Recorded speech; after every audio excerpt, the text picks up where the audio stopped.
I have over 10 years experience working in the health and social care sector. And one of my passions, it was always a passion of mine to kind of identify systems, current systems that were in place that weren't really effective or they had room for improvement. From my knowledge and understanding as a care home manager anyway, I already knew that there was a significant issue with malnutrition and dehydration.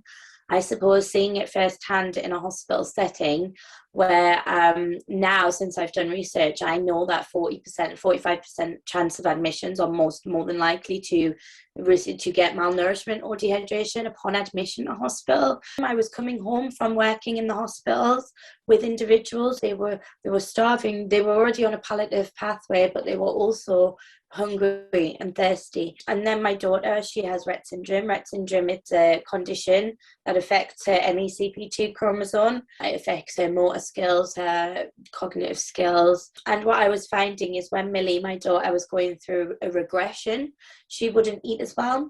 The only thing that we could get her to eat is pickled onion Space Raiders. They stink. They are the worst crisps in the world, but she loves them. It was all she would eat. They would turn her lips blue. It was that bad. I hate them. But because we were so concerned that she wasn't eating anything else, we would give her anything that was just getting something into her.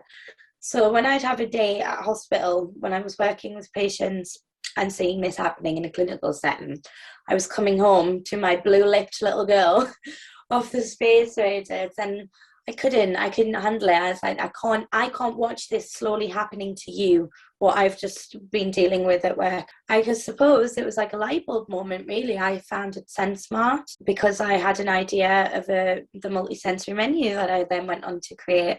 The multi-sensory menu, it incorporates visual, olfactory, tactile and auditory stimulation, really engage people in a meaningful activity as well as promoting choice and independence. So we're all about stimulating the senses. So we've actually came up with quite some fun activities to get everybody involved, to get some engagement without giving too much away. We really want to put people in a position where their senses are going to be reduced, but they're going to be heightened in other areas as well.